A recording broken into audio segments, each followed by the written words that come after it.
Hello, my name is Anthony Chan. I'm the head of strategic products and experience consulting in Cycle for Greater Asia. Uh, Welcome to the presentation. In this presentation, I'm going to talk about how you can actually engage your customers better over your digital channels to drive measurable impacts. So first of all, I'll just maybe do a little bit of introduction of myself.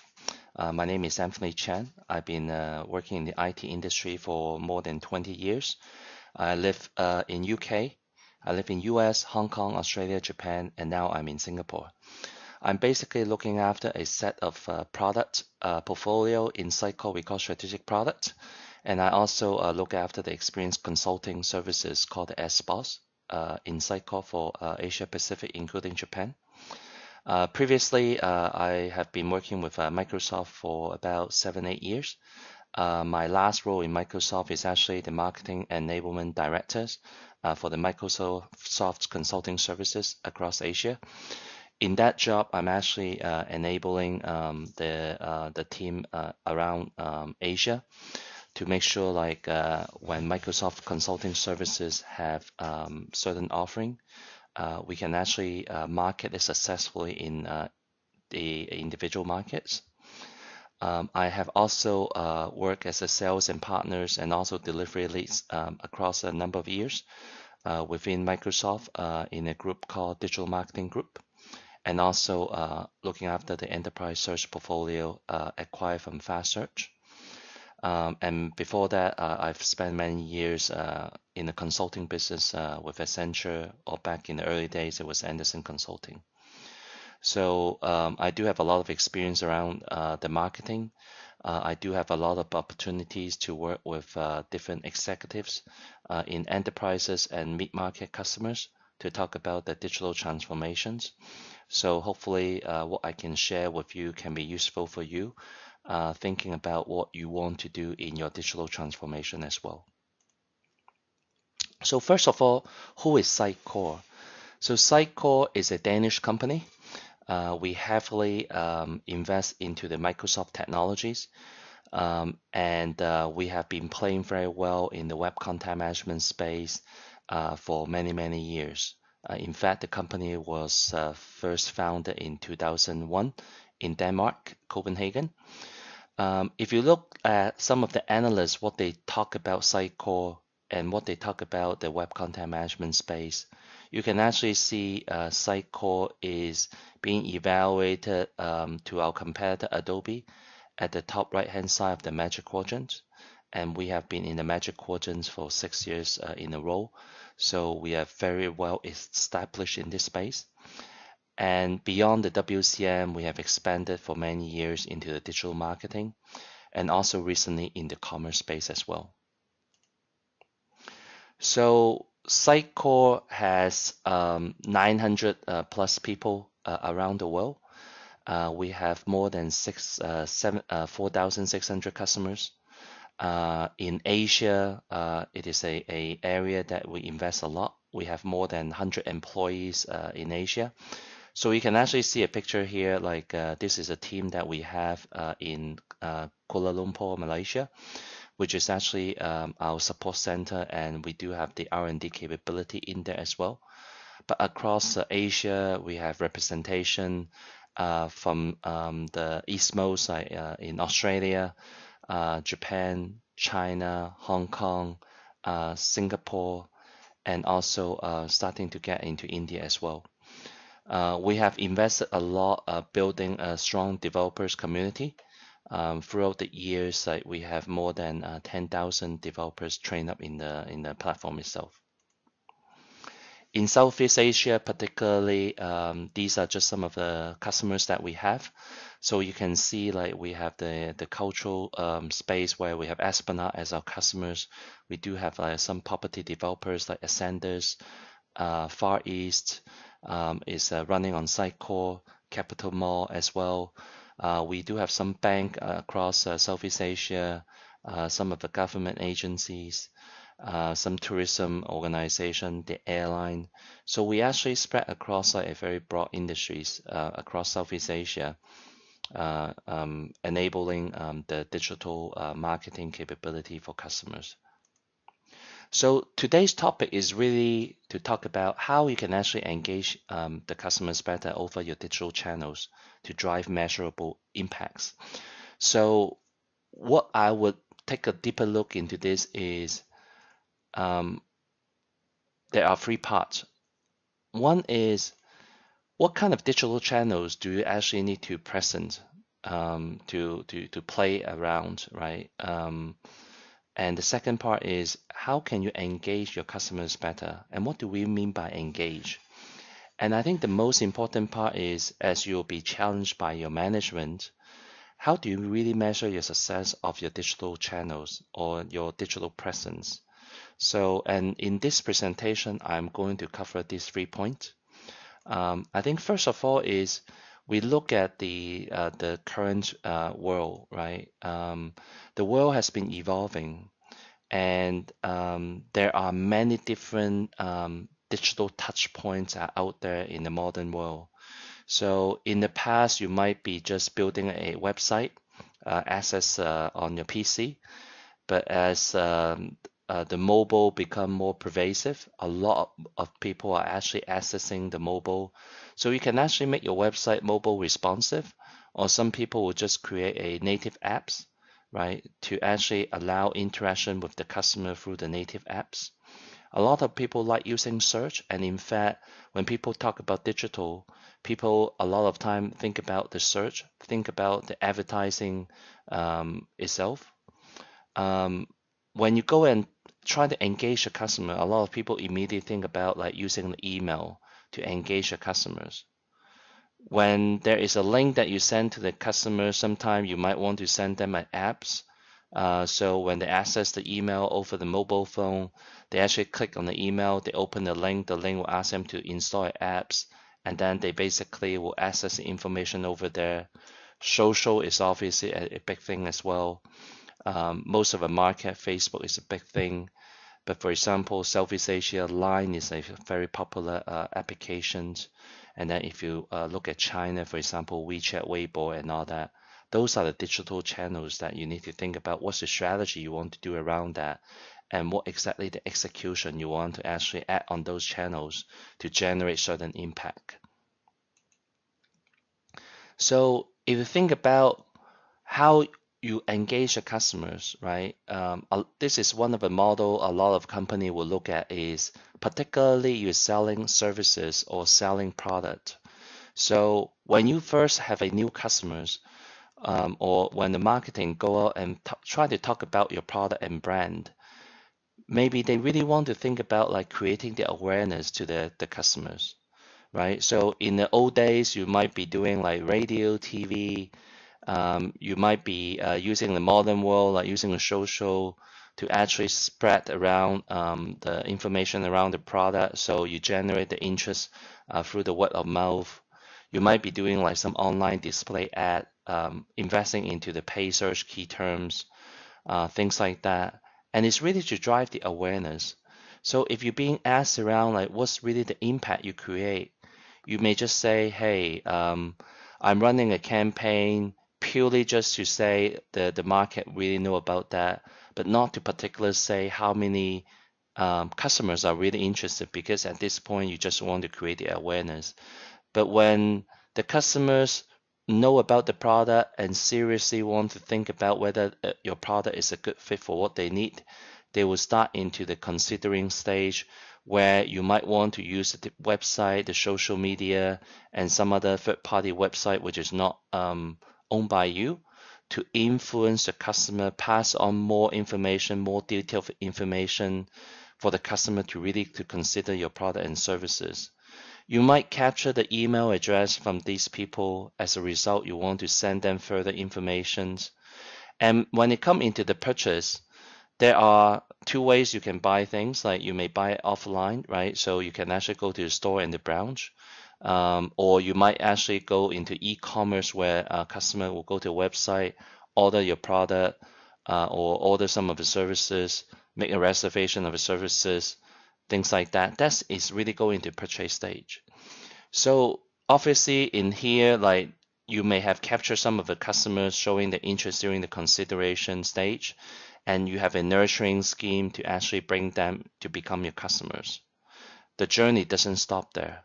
So what is going to go next is how we can actually make sure these customers are happy, how we can service these customers. So if they have a broken product, how they can easily come to your website to learn about how to fix it, maybe a sales service, or request like a repair, or make a complaint so someone is going to talk to them. It's really to make them feel good about that.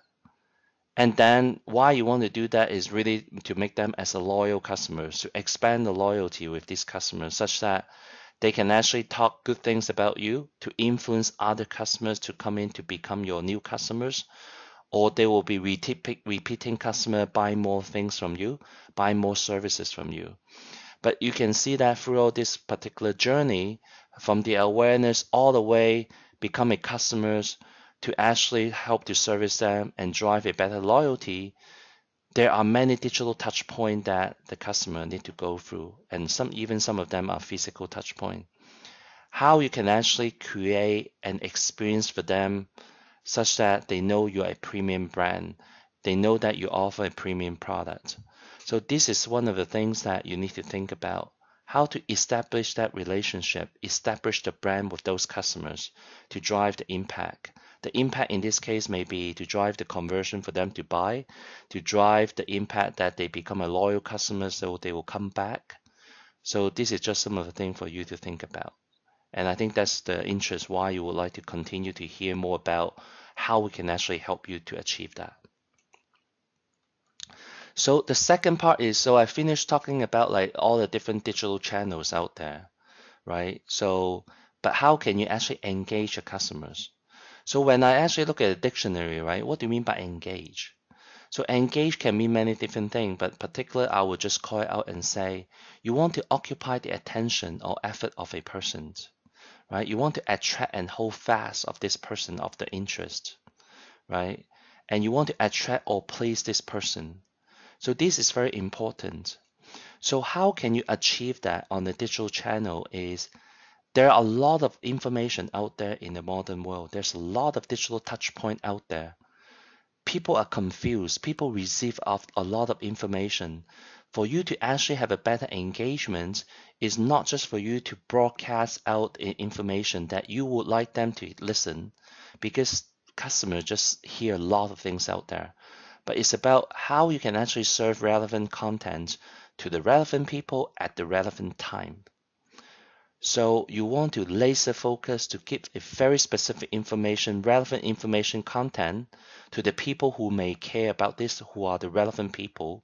But you know that they are at a certain stage, whether they are just considering or about to buy, at the relevant time you want to serve them that.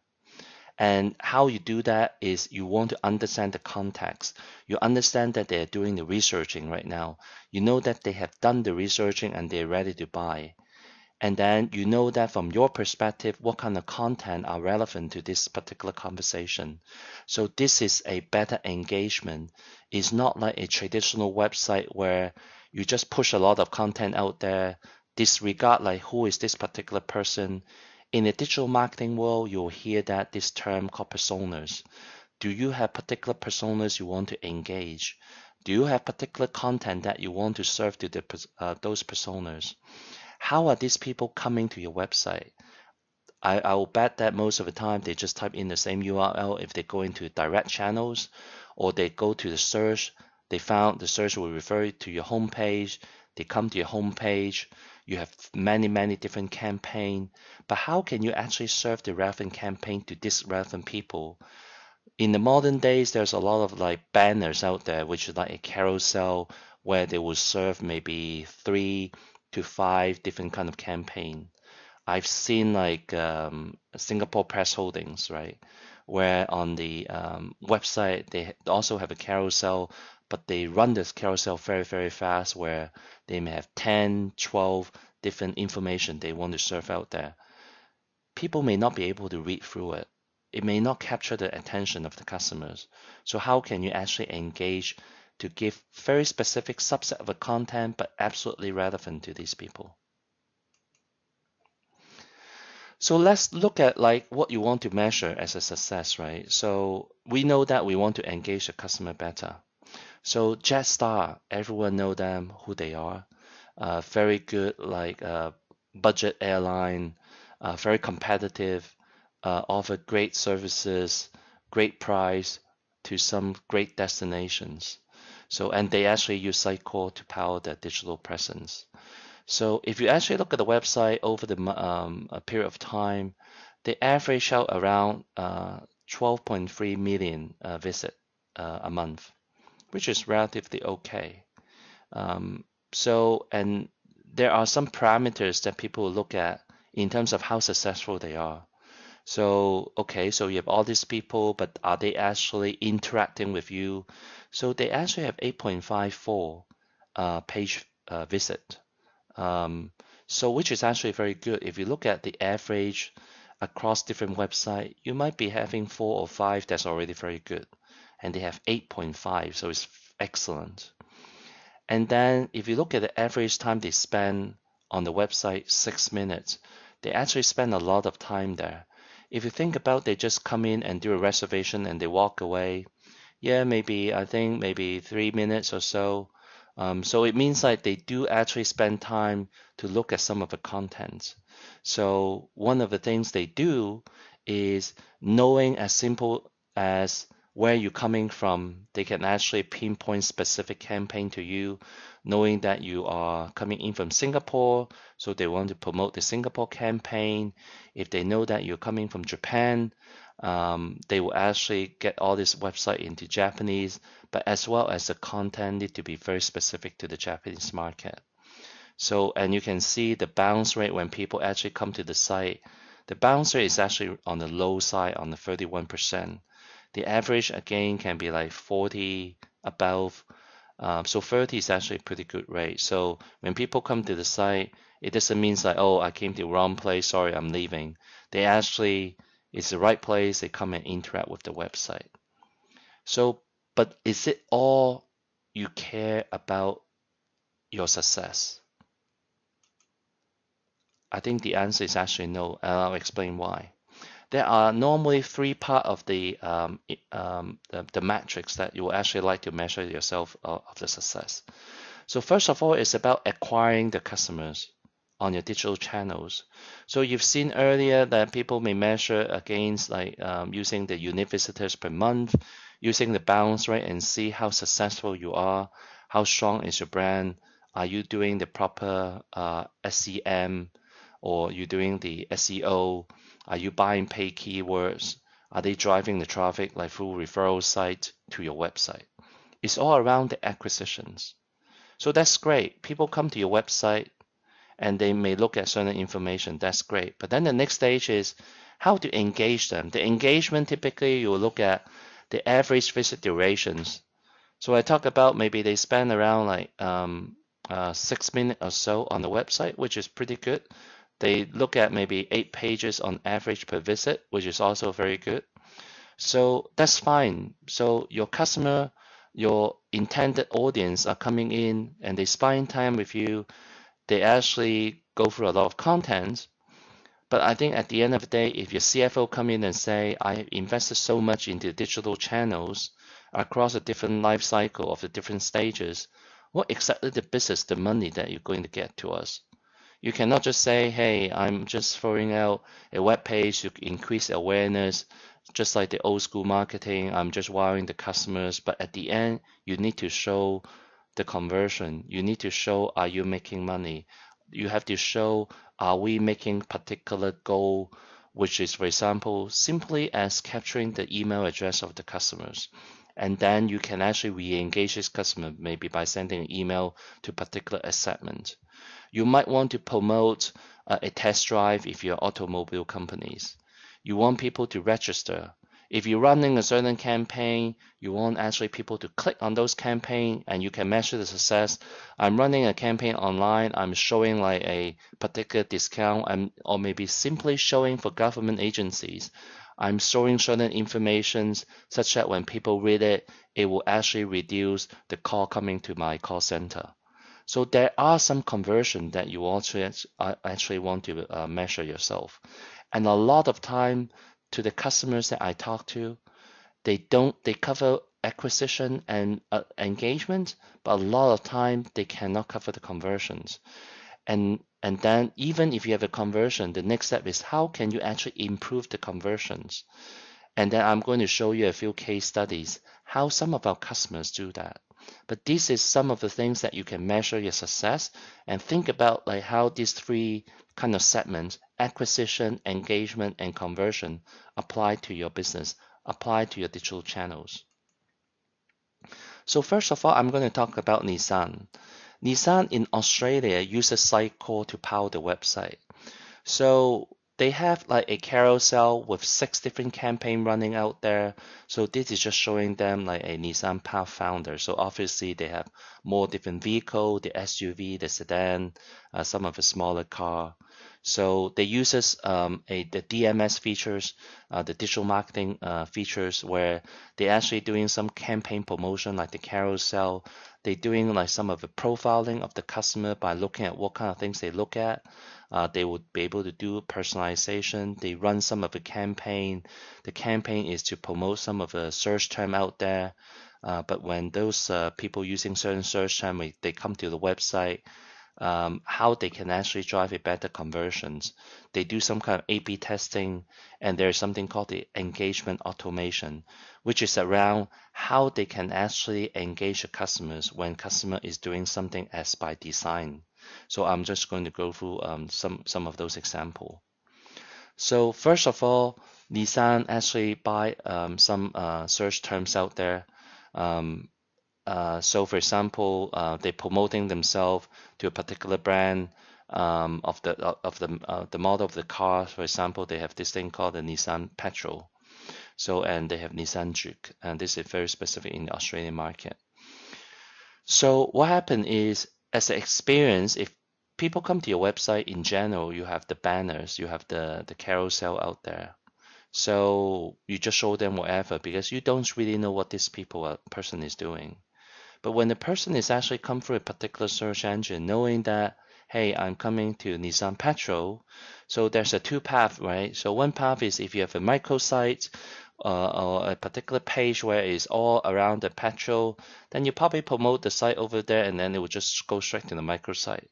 But then when you don't have that, when people decide just to come to your homepage, what you can do is if you already know this person is looking for petrol, you would not be serving a campaign around the trick to this customer and you should really show the petrol. So this is a very simple thing is to personalize the campaign, knowing some of the attribute, how this inbound traffic entails. And in this case, we know this person coming from Google, searching the key terms Nissan Petrol, and you should show the banner Petrol, but not Juke. This is one example how we use this kind of inbound attribute to personalize the experience on the website. Very straightforward, right? So another part they do on the website is they actually encourage people to click on a customization of configuration of the car. So for example, after the configuration, they will also do this campaign called Bring Your Own. So it's build your own. So it's to use the configurator to build your own car, and then as a result, you can actually request a test drive, and it will capture the information, and then it can actually send it off to the dealers. And so when you actually work with the dealers, they can continue to have the sales conversation with the customers.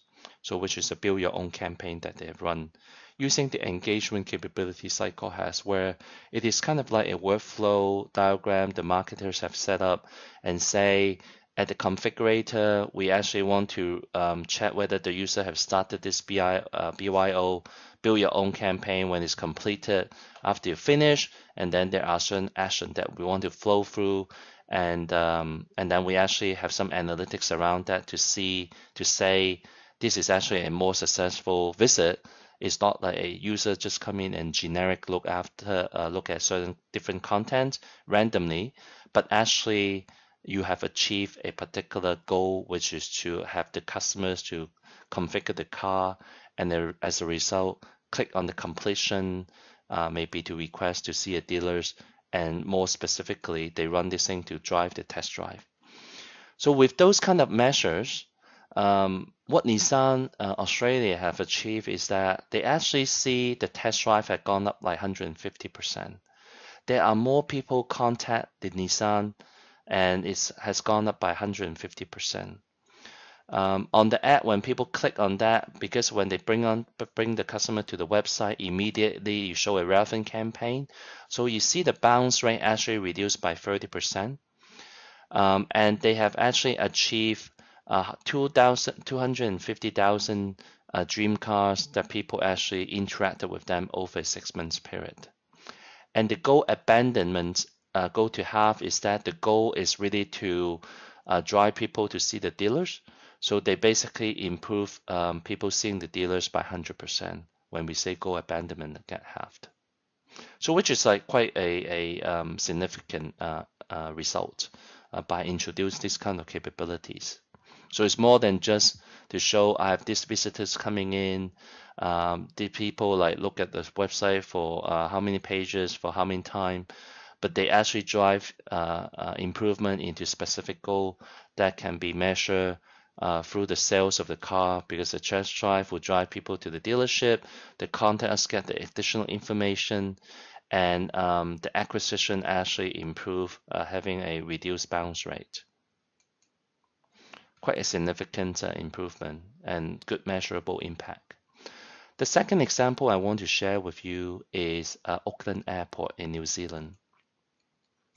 So Auckland Airport uses Cycle to power the whole experience, where visitors may come in, look for the flight information, and maybe to look at the airport.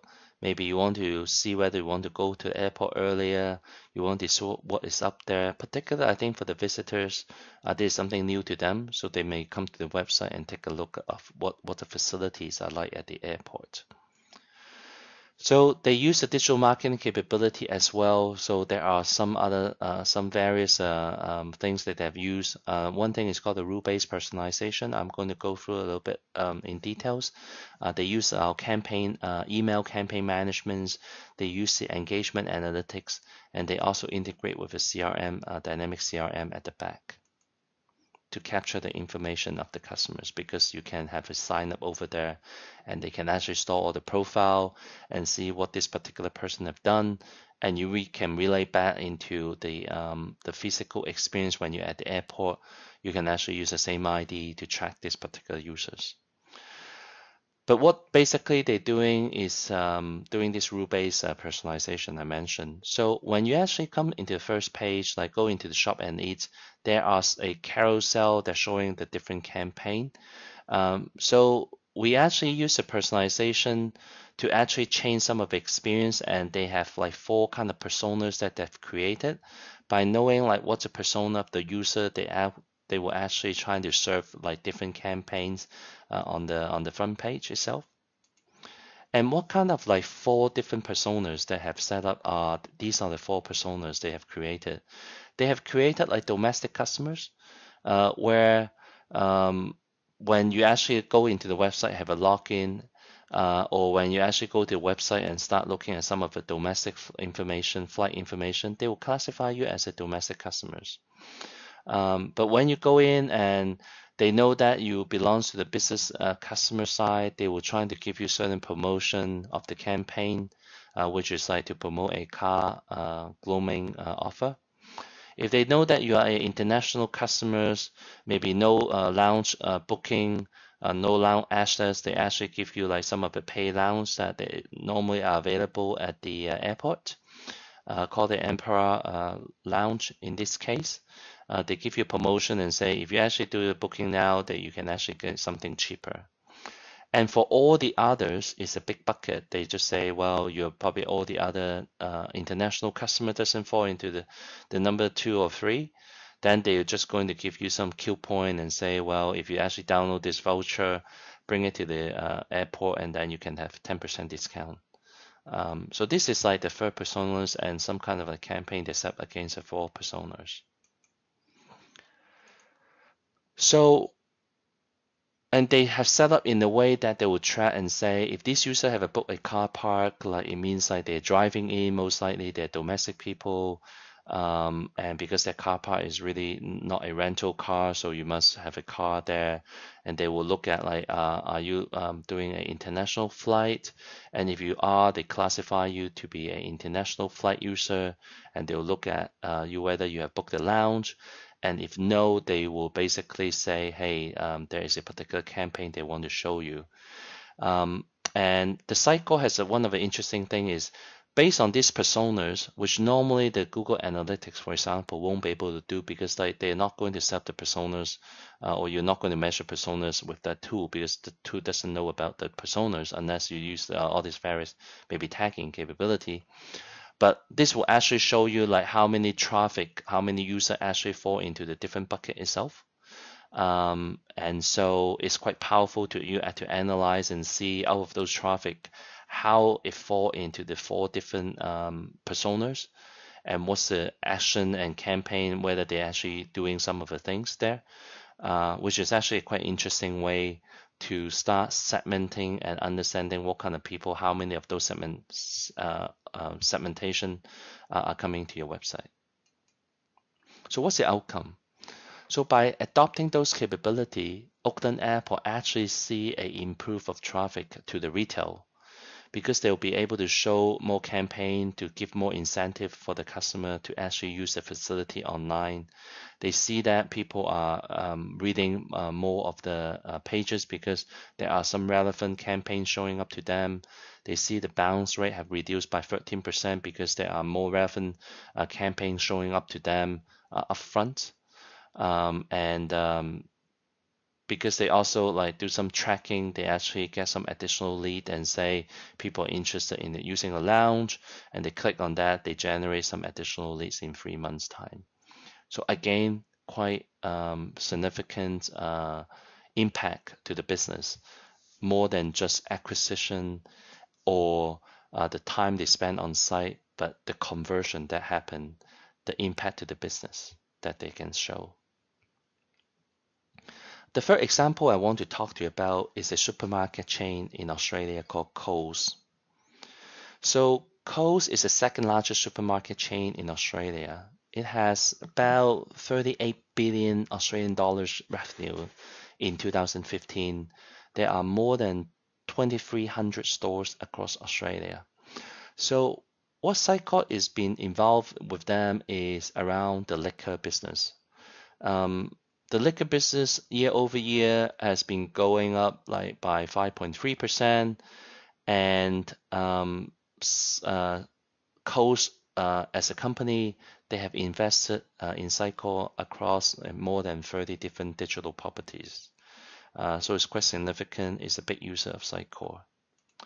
So they use Sycor for 2 things that I think is very interesting for the audience here. The first one is they use A/B testing. So if you're the marketers, A/B testing really means you probably know what A/B testing means, but for someone who may not necessarily know, you basically show the different variants of presentation of the product or content, and then you want to see how people actually attract into those. So some of the information like how many so typically you'll break them into equal sample, and you have a control group, you have different variants, and then we can actually measure and see how many people actually click on those contents by reading like the layout, whether it become attractive or not, or is easy for them to read or not. And then you can actually see how many of them actually add to cart. But when they add to cart, like are they actually buying or checking out? So there is one of the phenomenon in the e-commerce business is called the abandoned shopping cart, where you see a lot of people would drop out, even they put something in the cart, but they are not checking out. So, and we cannot show you the actual result here, but we actually see that by doing the A/B testing, there are some differences regarding certain layout, certain way you present the product does actually generate the difference to influence people to put something in the cart and to drive them to actually check out. So which is an interesting tool for you to use and the A/B testing is embedded into the cycle as a standard tool set. So while you're managing all this kind of content using the same kind of analytics report on cycle, you can actually compare the different variants and see what's the impact they create to drive the conversion itself. Another part that I want to share with you, I think I talked quite a bit of the personalization. So how this customer use the personalization is quite interesting. I mentioned about like Jetstar, for example, they may use a personalization based on the geography, like how people are coming in. So we have this feature called the GeoIP. You might be able to look at like a device coming in China with Huawei as a customers.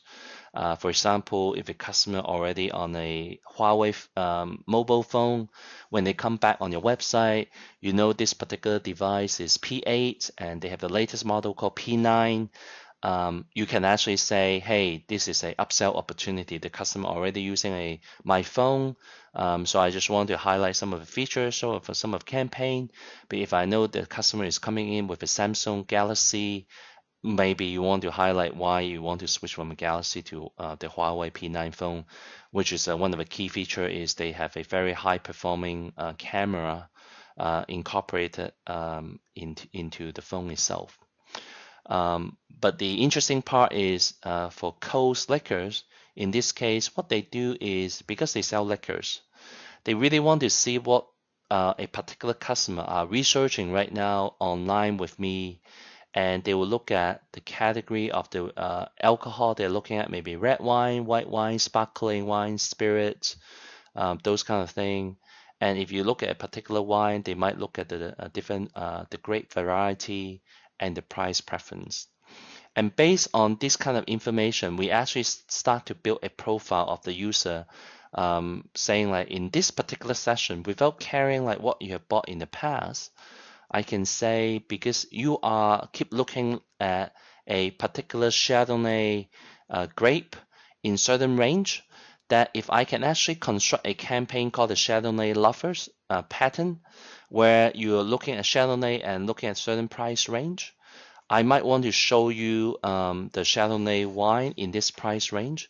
And in fact, like the partners who have done the work for us, who run the campaign with the customers, they actually see over a period of time, there is like 40% improvement if they actually introduce this kind of like impression to the customers.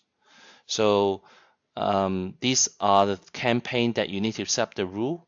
So we can set a lot of rule at the back, but typically we see the customer are running the campaign over a period of time. So they will actually set this up and run it over a period of time, but not like throughout the whole year, for example. But over that period of time that they have run the campaign, they have clocked like 40% improvement. Very significant conversion, generating revenue for the company. So you can see that the digital marketing, if you learn all this, like heard of this campaign, the story, bring it back to the management and you can impress them and have a think about the digital marketing, your website, your digital property is not just around acquiring the customers. Once they come in, you don't know what they do. It's not like Google Analytics. You see the trend and say how successfully we are investing on the search marketing to drive the traffic, but you actually be able to generate the revenue, showing the conversion, which is a lot of time company doesn't do. There's another case study I want to share with you. It's called Nutricia, which is part of a Danone group where they produce baby formulas. So what Nutricia have done is they actually run many different campaigns across like different forum devices, form factors. So they obviously cover like mobile website, but they also have a application on the iPhone where it's actually a very simple app, but they take a picture of the babies and then it allow the mothers to send the picture to a server where you can actually share the information, the picture with your friends. But what the interesting part is they will actually stream part of, obviously with the opt-in, they stream some of the pictures to a panel of doctors where they will actually look at the skin of the babies because you might be taking certain formula and then the doctors say, hey, you might have certain rashes. It means like this formula may not particularly fit your baby, and the doctor can make certain recommendation. And there are some other channels, like if you're a pregnant woman or your wife is pregnant, then you will know that you will visit maybe a lot of expo, buying things from different places. And in Europe, they actually have this type of like machines where it's a vending machine where it will just give you a card, and then instead of your wife buying the particular formulas, you can actually buy the formula for the wife. You just flash the card, it recorded the information, and then it will just like automatically dispatch the particular formula out there. So what's the interesting part around this different journey is that how do you track these people, right? So, and obviously there are all this like ID across it, and so what we give a view to the customers, unlike the Google Analytics where they will give you a trend, is a particular person across a timeline, what kind of things they have done, and how do we map it to a particular personas. So they have many different personas. It's from the stage where a mother to be register and say, hey, I just realized that I'm 10 weeks pregnant, and it will start counting and it will start tracking like what kind of things that you have done across like different nutritious sponsor events, or like the website that you have logged in, and show me what kind of content you look at, and then try to map you into a particular pattern. As a result, be able to show you particular content.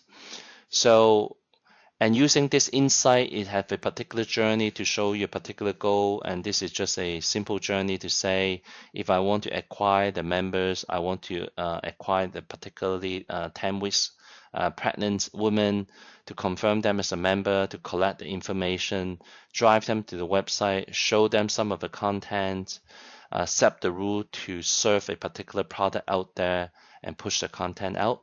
This is like some of the things that we have done with this particular customers. It's very much data driven, very much like personas driven, knowing a user map in the persona serve the right content, and they actually see by applying this kind of technology, they have an average monthly rebuy growth of 140%, and the customer is very pleased with the result. So again, you see this is real. This kind of capability is useful to customers. So how can we do that, right? So these are some of the case studies that I talk about. So what Cycle offer is we obviously manage all the different contents. We try to understand the context of the customers by tracking the interactions of the user across the different channels, including the buying pattern if you have the e-commerce. Put it into the analytics layer, give the insight, set the rules so you automate to map this user into particular personas to serve the content, and then you integrate with your backend information like the CRM, maybe if you're ERP, so and some other system to support this particular analytics to drive relevant content to serve to the relevant audience at the right time. So if you want to learn more about Sitecore, we actually have published a book for Dummy series, and it's called the Context Marketing. So it basically talk about how you can actually understand the consumer behavior, understand the context, and what kind of things that you can do with it to serve the relevant content to the relevant people at the relevant time. So thanks for listening. Hopefully this session is helpful for you to think about what the impact, how you want to measure the impact, how to engage your customers across all the different digital channels to make your business a success. Thank you for listening. Hopefully I'll be able to meet you in person if you decide to talk to us. Appreciate your time on this. Thank you very much.